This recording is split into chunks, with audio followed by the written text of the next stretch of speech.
సంఖ్యాకాండము 20వ అధ్యాయము. మొదటి నెలయందు ఇశ్రాయేలీయుల సర్వ సమాజము సీను అరణ్యమునకు రాగా ప్రజలు కాదేషులో దిగిరి. అక్కడ మిర్యాము చనిపోయి పాతిపెట్టబడెను. ఆ సమాజమునకు నీళ్లు లేకపోయినందున వారు మోషే అహరోనులకు విరోధముగా పోగైరి. జనులు మోషేతో వాదించుచు, అయ్యో, మా సహోదరులు యెహోవా ఎదుట చనిపోయినప్పుడు మేమును చనిపోయిన ఎడల ఎంతో మేలు. అయితే మేమును మా పశువులను ఇక్కడ చనిపోవునట్లు ఈ అరణ్యములోనికి యెహోవా సమాజమును మీరేల తెచ్చితిరి? ఈ కాని చోటికి మమ్ము తెచ్చుటకు ఐగుప్తులో నుండి మమ్మును ఏల రప్పించితిరి? ఈ స్థలములో గింజలు లేవు, అంజూరలు లేవు, ద్రాక్షలు లేవు, దానిమ్మలు లేవు, త్రాగుటకు నీళ్ళే లేవనిరి. అప్పుడు మోషే అహరోనులు సమాజము ఎదుట నుండి ప్రత్యక్షపు గుడారము యొక్క ద్వారములోనికి వెళ్ళి సాగిలపడగా యెహోవా మహిమ వారికి కనబడెను. అంతటా యెహోవా మోషేకు ఇలాగున సెలవిచ్చెను: నీవు నీ కర్రను తీసుకొని నీవును నీ సహోదరుడైన అహరోనును ఈ సమాజమును పోగుచేసి వారి కన్నుల ఎదుట ఆ బండతో మాటలాడుము. అది నీళ్ళిచ్చును. నీవు వారి కొరకు నీళ్లను బండలో నుండి రప్పించి సమాజమునకును వారి పశువులకును త్రాగుటకిమ్ము. యెహోవా అతనికి ఆజ్ఞాపించినట్లు మోషే ఆయన సన్నిధి నుండి ఆ కర్రను తీసుకొని పోయెను.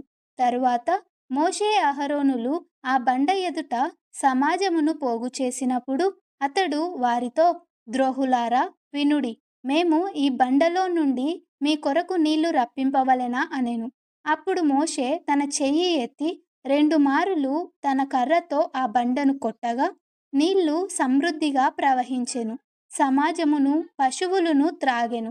అప్పుడు యెహోవా మోషే అహరోనులతో, మీరు ఇశ్రాయేలీయుల కన్నుల ఎదుట నా పరిశుద్ధతను సన్మానించునట్లు నన్ను నమ్ముకొనకపోతిరి గనుక ఈ సమాజమును నేను వారికిచ్చిన దేశములోనికి మీరు తోడుకొని పోరని చెప్పెను.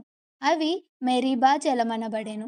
ఏలయనగా ఇశ్రాయేలీయులు యెహోవాతో వాదించినప్పుడు ఆయన వారి మధ్యను తన్ను పరిశుద్ధపరుచుకొనెను. మోషే కాదేషులో నుండి ఏదోము రాజునొద్దకు దూతలను పంపి, నీ సహోదరుడగు ఇశ్రాయేలు అడుగునదేమనగా, మాకు వచ్చిన కష్టము యావత్తును నీకు తెలిసినది. మా పితరులు ఐగుప్తునకు వెళ్ళిరి. మేము చాలా దినములు ఐగుప్తులో నివసించితిమి. ఐగుప్తీయులు మమ్మును మా పితరులను శ్రమపెట్టిరి. మేము యెహోవాకు మొరపెట్టగా ఆయన మా మొరను విని దూతను పంపి ఐగుప్తులో నుండి మమ్మును రప్పించెను. ఇదిగో, మేము నీ పొలిమేరల చివర కాదేషు పట్టణములో ఉన్నాము. మమ్మును నీ దేశమును దాటిపోనిమ్ము. పొలములలో బడి అయినను ద్రాక్ష తోటలలో బడి అయినను వెళ్ళము. బావుల నీళ్లు త్రాగము. రాజమార్గమున నడిచిపోయేదము. నీ పొలిమేరలను దాటు వరకు కుడివైపునకైనను ఎడమవైపునకైనను తిరగకుండా పోయేదమని చెప్పించెను. ఎదోమీయులు, నీవు నా దేశములో పడి వెళ్ళకూడదు, నేను ఖడ్గముతో నీకు ఎదురుగా వచ్చెదను సుమి అని అతనితో చెప్పగా, ఇశ్రాయేలీయులు, మేము రాజమార్గముననే వెళ్ళెదము. నేనును నా పశువులును నీ నీళ్లు త్రాగునెడల వాటి విలువనిచ్చుకొందును, మరేమీ లేదు, కాలినడకనే దాటిపోవుదును అంతే అని అతనితో చెప్పినప్పుడు అతడు, నీవు రానే కూడదనెను. అంతటా ఏదోము బహుజనముతోనూ మహాబలముతోనూ బయలుదేరి వారికెదురుగా వచ్చెను. ఏదోము ఇశ్రాయేలు తన పొలిమేరలలో బడి దాటిపోవుటకు సెలవీయలేదు గనుక ఇశ్రాయేలీయులు అతని యొద్ద నుండి తొలగిపోయిరి.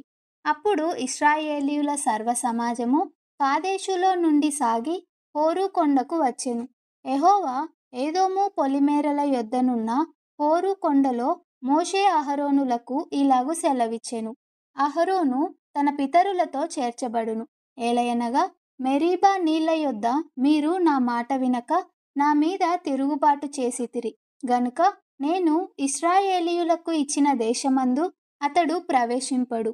నీవు అహరోనును అతని కుమారుడైన ఎలియాజరును తోడుకొని హోరు కొండ ఎక్కి అహరోను వస్త్రములు తీసి అతని కుమారుడైన ఎలియాజరునకు తొడిగించుము. అహరోను తన పితరులతో చేర్చబడి అక్కడ చనిపోవును. యెహోవా ఆజ్ఞాపించినట్లు మోషే చేసెను.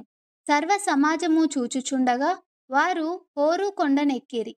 మోషే అహరోను వస్త్రములు తీసి అతని కుమారుడైన ఎలియాజరునకు తొడిగించెను.